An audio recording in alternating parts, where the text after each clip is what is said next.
the just shall live by faith.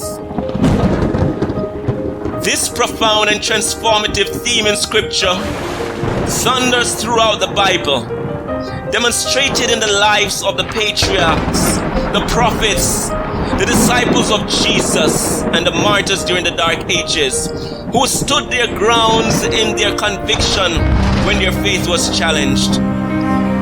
How about the stalwart patriarch Abraham, who epitomizes what it means to have an unwavering faith, leaving his homeland for a land promised by God?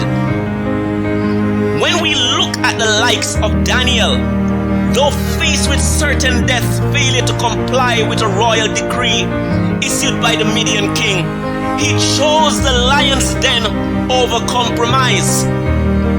We see how faith made a solemn statement by the lives of Jesus' disciples. Though asked to cease and desist or be put to death, they chose to drink of the bitter cup over ease for a little while.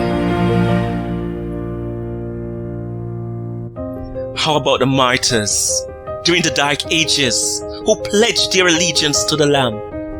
When set upon by wild dogs, fed to the lions, executed by gladiators in the Colosseum, flayed, boiled, torn in halves by horses, burned to the stake, their babies thrown over cliffs to their death.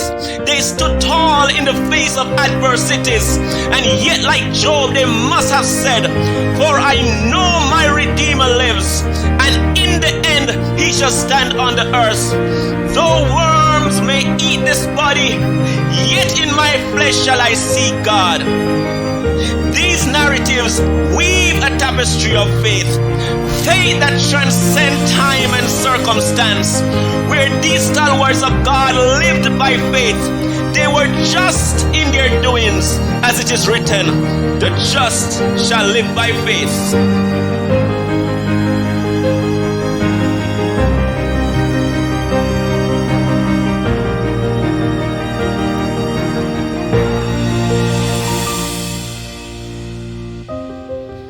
As we examine closely the lives of these people of God, let us consider what it means for us today to live a life that is just, to live a life that is true, simply to live by faith.